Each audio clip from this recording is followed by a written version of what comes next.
राधे राधे। जीवन की door. Ramesh class 8 का स्टूडेंट था।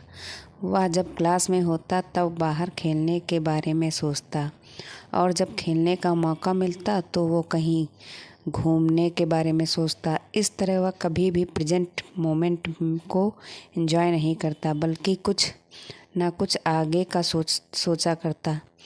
उसके घर वाले और दोस्त भी उसकी इस आदत से परेशान थे।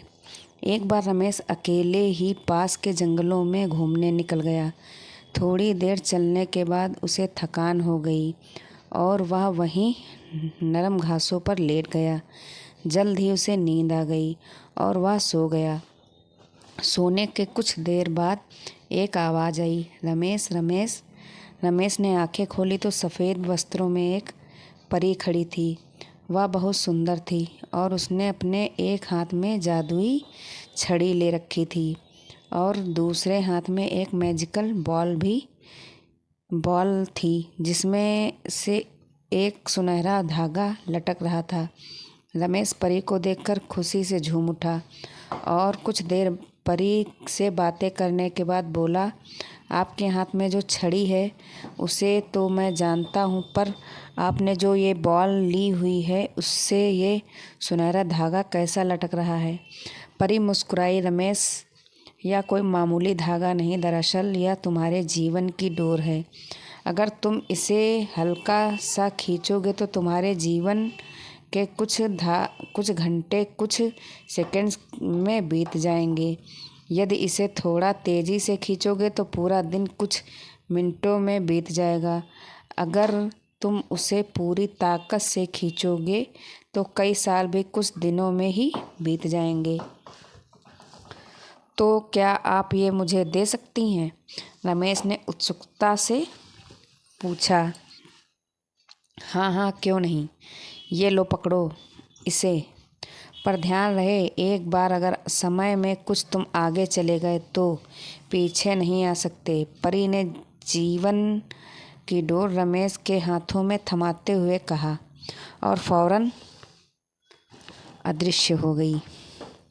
अगले दिन रमेश क्लास में बैठा खेलने के बारे में सोच रहा था, पर टीचर के रहते वो बाहर जाता भी तो कैसे। तभी उसे परी द्वारा दी गई सुनहरे धागों वाली बॉल का ख्याल आया। उसने धीरे से बॉल निकाली और डोर को जरा सा खींच दिया। कुछ ही सेकंड में वह मैदान में खेल रहा था। वाह, मज़ा आ गया, रमेश ने मन ही मन सोचा। फिर वह कुछ देर खेलता रहा, पर मौजूदा वक्त में ना जीने की अपनी आदत के अनुसार वह फिर से कुछ ही देर में ऊब गया और सोचने लगा, ये बच्चों की तरह जीने में क्या मज़ा नहीं है। क्यों ना मैं अपने जीवन की डोर को खींचकर जवानी में चला जाऊं। और झटपट उसने डोर कुछ तेज़ी से खींच दी। रमेश अब एक शादीशुदा आदमी बन चुका था और अपने 2 प्यारे प्यारे बच्चों के साथ रह रहा था। उसकी प्यारी माँ, जो उसे जान से भी ज़्यादा चाहती थी, अब बूढ़ी हो चुकी थी और पिता, जो उसे अपने कंधों पर बैठाकर घुमा करते थे, वृद्ध और बीमार हो चले थे। इस परिवर्तन से रमेश अपने माता पिता के लिए थोड़ा दुखी ज़रूर था, पर अपना परिवार, अपने बच्चे हों जाने के कारण उसे बहुत अच्छा महसूस हो रहा था। 1-2 महीनों तक ठीक ठाक चला, पर रमेश ने कभी अपने वर्तमान को आनंद के साथ जीना सीखा ही नहीं था। कुछ दिन बाद वह सोचने लगा, मेरे ऊपर परिवार की कितनी जिम्मेदारी आ गई हैं। बच्चों को संभालना इतना आसान भी नहीं होता।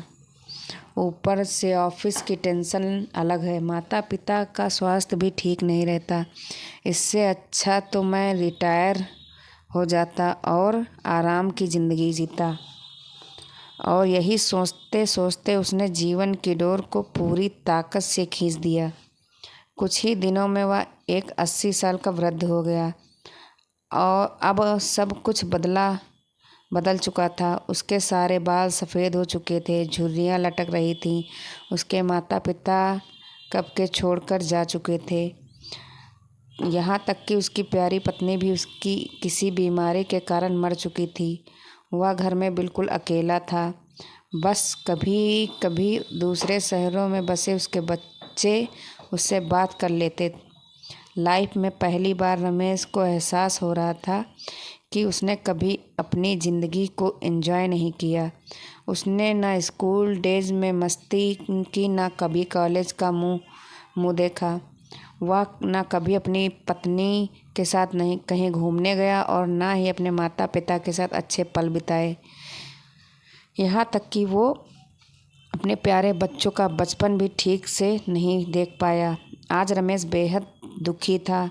अपना बीता हुआ कल देखकर वह समझ पा रहा था कि अपनी बेचैनी और व्याकुलता में उसने जीवन में कितनी सारी छोटी छोटी खुशियाँ यूं ही गंवा दी। आज उसे वो दिन याद आ रहा था जब परी ने उसे वो मैजिकल बॉल दी थी।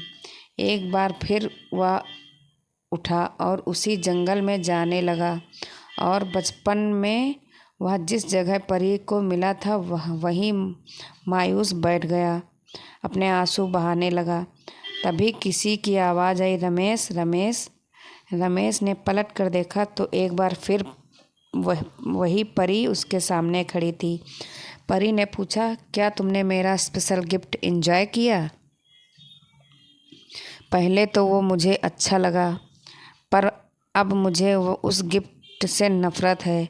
रमेश क्रोध में बोला, मेरी आंखों के सामने मेरा पूरा जीवन बीत गया और मुझे इसका आनंद लेने का मौका तक नहीं मिला। हाँ, अगर मैं अपनी ज़िंदगी नॉर्मल तरीके से जीता तो उसमें सुख के साथ दुख भी होते, पर मैजिकल बॉल के कारण मैं उनमें से किसी का भी अनुभव नहीं कर पाया। मैं आज अंदर से बिल्कुल खाली महसूस कर रहा हूँ। मैंने ईश्वर का दिया यह अनमोल जीवन बर्बाद कर दिया।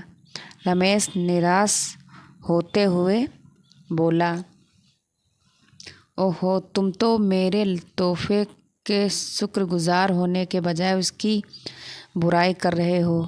खैर, मैं तुम्हें एक और गिफ्ट दे सकती हूँ। बताओ क्या तुम्हें क्या चाहिए? परी ने पूछा। रमेश को यकीन नहीं हुआ कि उसे एक और वरदान मिल सकता है। वह खुशी से भावुक होते हुए बोला, मम मैं भी फिर से वही पहले वाला स्कूल बॉय बनना चाहता हूँ। मैं समझ चुका हूँ कि जीवन का हर एक पल जीना चाहिए। जो अभी को कोसता है वो कभी खुश नहीं हो पाता, उसका जीवन खोखला रह जाता है। प्लीज़ प्लीज़ मुझे मेरे पुराने दिन लौटा दो। प्लीज़ प्लीज़ प्लीज़ ना।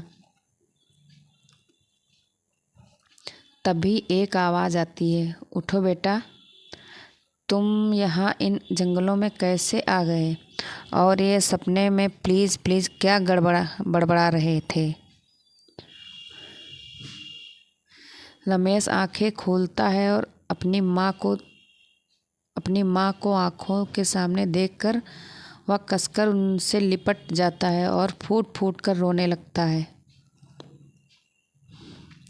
वह मन ही मन परी का शुक्रिया अदा करता है और कसम खाता है कि अब वो जीवन के अनमोल पलों को पूरी तरह जिएगा और डे ड्रीमिंग और कल के बारे में सोचकर अपने आज को बर्बाद नहीं करेगा। दोस्तों, क्या आप खुद को रमेश के रिलेट कर पा रहे हैं? कई बार ऐसा होता है कि हम आज की खूबसूरती को सिर्फ इसलिए नहीं देख पाते क्योंकि हम एक सुंदर कल के बारे में सोचने में खोए रहते हैं, या कई बार हम जो नहीं घटा उसके उसके घटने की चिंता में अपने आज को चिंता पर जला देते हैं, बर्बाद कर देते हैं। हमें ऐसा नहीं करना चाहिए। खुशियों के छोटे छोटे पलों को पूरी तरह जीना चाहिए। जीवन की डोर एक बार खिंच जाती है तो फिर लौट कर नहीं आती। किसी ने सच ही कहा है, बीता हुआ कल कभी नहीं आएगा और आने वाला कल शायद कभी ना आए। इसलिए आज ही अपनी ज़िंदगी जी लो, आज ही खुशियाँ मना लो। आप इस बारे में क्या सोचते हैं? कृपया कमेंट के माध्यम से अपनी थॉट शेयर करें। Thank you. राधे राधे।